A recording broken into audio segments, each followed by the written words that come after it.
Добрый вечер, дорогие друзья. Говорю добрый вечер, потому что сейчас уже 6 вечера. Сегодня у нас был такой насыщенный день в регионе Синьчжу. Сейчас выбираем чай Дунфан Мэйжэнь или Восточная красавица. Я считаю, один из самых знаменитых чаев Тайваня. Прежде всего известен тем, что ферментация этого чая начинается еще на кусте, когда маленькие насекомые грызут листики, и потом, значит, этот чай уже только после этого идет в обработку. Сейчас он находится в цехе, в котором происходит первичная обработка листа, ну и потом еще финальный уже идет пэйхо, запекание. Причем разные производители тоже используют разные немного отличные временные отрезки для каждой из стадий обработки. Поэтому Дунфан Мэйжэнь бывает очень разный во вкусе. То есть можно экспериментировать и на финальной стадии количеством огня. Еще в зависимости от того, какая была погода. То есть стараются плохую погоду, естественно, Дунфан Мэйжэнь не собирать. И, кстати, еще такой очень важный момент для Дунфан Мэйжэня. Из-за того, что в обработке листа, в самой первичной обработке участвуют насекомые, маленькие такие цикадки, то такой чай ни в коем случае нельзя использовать никакие абсолютно удобрения, потому что в противном случае они просто не выживут. Поэтому обычно Дунфан Мэйжэнь еще в том числе и ценится за то, что этот чай всегда полностью органический. Не устаю постоянно говорить о том, какой же невероятный аромат стоит на заводе. Сейчас здесь чай отдыхает, и после следующих стадий будет отправлен на сушку в следующий цех.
Как и при производстве любого другого луна, Дунфан Мэйжэнь тоже в процессе первичной обработки претерпевает очень большое количество таких встряхиваний. Движения должны быть очень мягкие, нежные, ни в коем случае не сминая лист. Работа кропотливая, где-то около получаса они ворошат, чай немножко отдыхает, и потом уже в следующей стадии.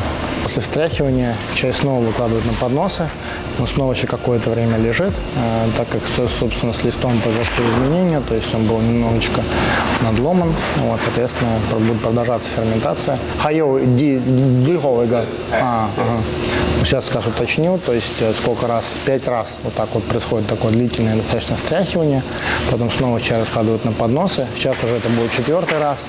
В этом цеху происходит сушка, здесь несколько сушильных шкафов, это предфинальная стадия, здесь как раз только что еще теплый достали, чай, уже у него вид абсолютно такой же, как у готового чая, но ему еще надо около недели полежать, и после этого будет финальная сушка Хунбэй, которая бывает по-разному делается, очень часто это отдельное производство, когда отдельный человек занимается именно сушкой, финальной сушкой. Сейчас в основном все это делается на машинах, и причем некоторые даже говорят, что на машинах получается лучше, потому что нет этого муэй, то есть аромата дерева и аромата дыма. Хотя лично я считаю, что в этом тоже есть некоторая такая фишка, это тоже на самом деле здорово, что просто разный чай получается. Кому-то больше нравится такой нежный и очень такой цветочный аромат, который получается сейчас, кому-то нравится более такой плотный, который делали ранее.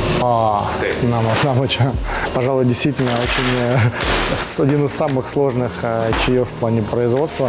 Потому что сейчас уточню только, что у мастера 19 часов требуется для полной обработки, то есть собственно, от сбора, то есть от того, как сделана первичная сушка, до финальной стадии 19 часов. Поэтому, собственно, я всегда, когда приезжаю на завод, где делают Дунфан Мэйжэнь, застаю только какую-то часть стадий. Для того, чтобы достать все стадии производства, здесь нужно, в общем-то, пожить больше суток.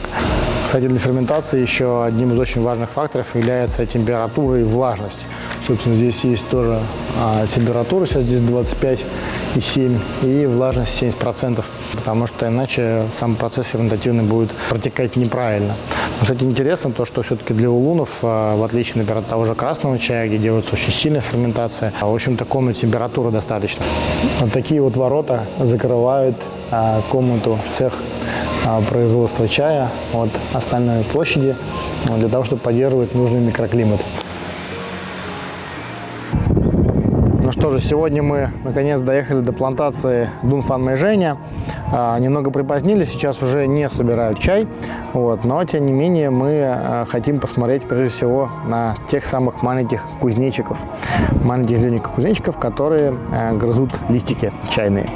И чайные листики начинают ферментироваться, будучи еще на кусте. Вот только что мы тут одного увидели, сейчас попробуем постараться его поймать еще раз, потому что он очень маленький, и кроме того, сейчас еще такая достаточно ветреная погода, поэтому его, скажем так, ему не очень комфортно, не так много их сейчас.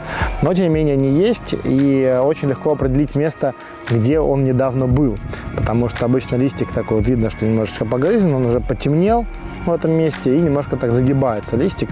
Это вот то самое место, которое означает, что там уже побывал этот самый. Кстати, зовут этого кузнечика Фу Чэньцзы, это такое вот его местное название китайское.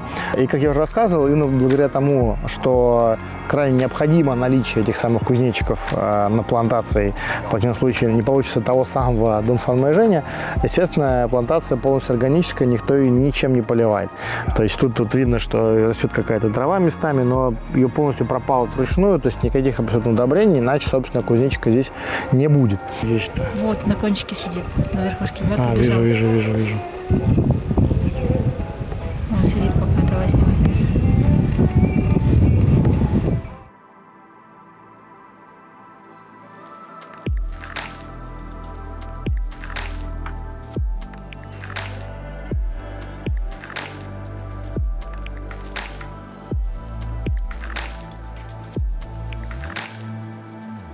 Ну что же, несколько, не скажу, конечно, часов, где-то, наверное, около часа мы провели на плантации. Внимательно еще разглядывали кусты, потому что разглядеть их микроскопических просто кузнечиков довольно сложно, но нашли. Говорят, что летом их больше, соответственно, летом Дунфан Мэйжэнь более, собственно, когда смотришь на плантацию, более такие темные побеги молодые, потому что они все уже поедены насекомыми, то есть их количество бывает достаточно разное. Стала доброй традицией собрать немного чая и сделать его самим. Но сделать это, конечно, громко сказано. Просто последний раз, когда весной ездили с сыном, значит, в поездку, брали его с собой, и он везде собирал чай, и, как ни странно, он получился очень даже неплохой, то есть, как бы, чай вкусный. Вот особенно понравился Шуйсян, у Ишани он собрал. А тут мы собрали немного Дунфан Мэйжэня. Причем не все побеги правильные, но вот один из побегов я выбрал, на котором прям очень отчетливо видно вот то место, где погрызли немножко, собственно, эти кузнечики, и видно, что лист уже немножечко потемнел. Соответственно, в нем начались правильные процессы. Вот здесь тоже видно немножечко поработали насекомые. Но в основном листья не такие. То есть это опять-таки подтверждает те самые утверждения, что нужно, чтобы насекомых было побольше, было потеплее, потому что сейчас достаточно холодно. Все-таки оригинальные наши господа китайцы, в кавычках оригинальные, такое можно не только в Китае встретить. Сейчас приехали на плантацию, полная тишина, ни одного человека, только там за забором очень громко играет радио. Кстати, вон вижу хозяина этого, собственно, фермы. Но, кстати, не этой чайной фермы, потому что эта ферма, непосредственно эта плантация, находится там где-то около 20 километров от непосредственно завода. Такое бывает довольно часто. Одно дело земля, которая у тебя есть под плантацией, другое дело производство. Не всегда они находятся рядом. Но так или иначе, тут громко играющее радио сопровождает нас здесь всю дорогу, причем, что даже долгое время там вообще никого не было, только сейчас вернулся человек. Вот такая вот китайская привычка. И играет, кстати, материковое радио Китая, не местное, не тайваньское.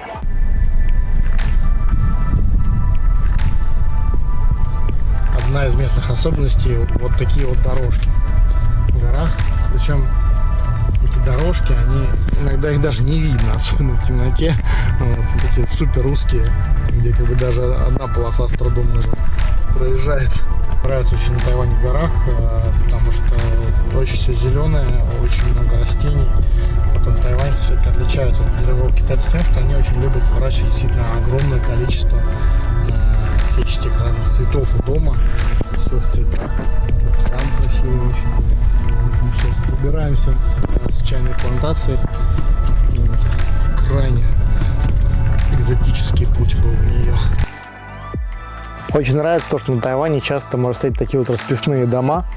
Прям сразу вспомнились наши сибирские старообрядцы, которые тоже делают такие разноцветные красивые дома. Правда, они на них не рисуют рисунки, больше геометрические такие вот всякие узоры. Здесь конкретно такой вот непонятный человечек, да, персонаж с рогами, оленями. Вот. Рядом какие-то животные, тоже такой какой-то зоопарк. Все очень такое цветное, красивое. Я думаю, кстати, что это, может быть, пошло еще от местных народностей, которые тоже расписывают дома разноцветные, абсолютно узоры, какие-то орнаменты и так далее. Здесь просто, скажем так, уже адаптированное, более современное видение от той же самой старой традиции.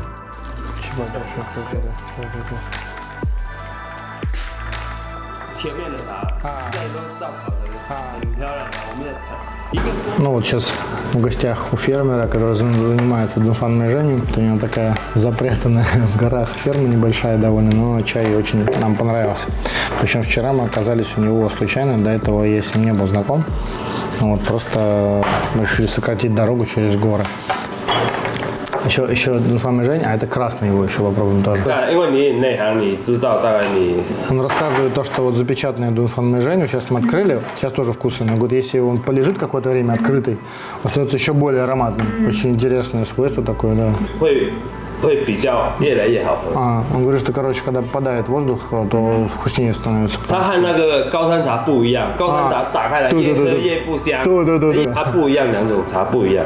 говорит, что вот в отличие как раз от гаошанчана, который называется слишанский чай, там тут высокогорный лун светлый, да, им как раз наоборот воздуха не нужен, чтобы поступал. Не сян. Говорит, чем больше остывает, тем более ароматный становится. Интересно то, что конкурсный чай, он часто бывает дороже из-за того, что они получают награду, да. Вот, собственно, когда ты успеваешь до конкурсов, немножко дешевле получается найти хороший чай.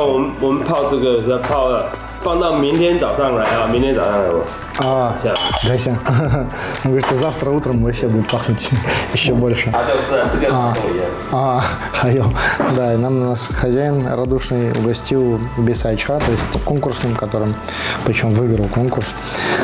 И очень много всего интересного рассказывает про дунфан-мэйжэнь, какие-то особенности производства. Конкретно у меня на столе сейчас, кстати, я вот такое чайное дно достал от дунфан-мэйжэня хорошего, где-то такой, даже скорее средний, ближе к высокой категории, и дунфан-мэйжэня идеального, когда конкурсный. Вот видно, что побеги конкурсного бисайча, да, он гораздо меньше, вот, очень сложно собирать, то есть за целый день работник собирает всего где-то полдня, то есть 300 грамм, и уже, ну, если перевести в готовое сырье, то есть из того количества, которое он собрал, получается всего 300 грамм чая сделать. Вот, и кроме того, еще и 60 дней надо для того, чтобы такую маленькую почку вырастить. Вот, то есть он больше не вырастает. И это считается самый лучший. Цена у него там может отличаться, думаю, где-то получается где-то в 50-100 раз дороже дунфан-мэйжэня хорошего. Бывает еще более простой дунфан-мэйжэня, у которого размер побега еще больше. Это считается уже такой, как бы, ну, бросовый, можно сказать, чай. Почка где-то около 1,5 сантиметров. Это как бы такой хороший. Где-то полсантиметра, чуть-чуть не достает до сантиметра, 0,7 где-то до сантиметра. Это вот идеальный. Сегодня мы переночевали на ферме одного из владельцев завода по производству дунфан-мэйжэня и приехали на еще одну плантацию. Вчера мы немножечко все-таки смогли поймать, значит, кузнечиков зеленых, которые кушают листики. Вот сейчас посмотрим, получится ли здесь это сделать. Вот сейчас сегодня дождь, сегодня поэтому чай не собирают. Вот, хотя мы думали заставить немного сбора, но не получилось. Но попробуем посмотреть, может быть, получится их найти и здесь. Подвели нас к идеальному кусту по местным представлениям. То есть здесь как раз очень такие маленькие побеги, которые буквально вот на днях будут уже собирать. И здесь очень прям хорошо, очень отчетливо видно, даже лучше, чем на прошлой плантации, вот эти вот самые подъеденные побеги. То есть кончики листиков, которые так вот прям конкретно покраснели. Да, вот как раз мне сейчас показывают тоже такой же побег. Вот и я тоже сейчас возьму в руку вот этот вот, который Прям очень ясно видно на этом листике. Вот, кузнечики тут тоже прыгают активно. Вот они очень маленькие. Сейчас попробую, может быть, их застать. Да, ну вот это вот считается идеальный дунфан-мэйжэнь, когда почка очень маленькая. Вот, тоже побег такой небольшой. Вот, самый конкурсный чай как раз вот именно Бисай Чхав делают именно из такого сырья. 这样就掏啊，来边边掏啊，一边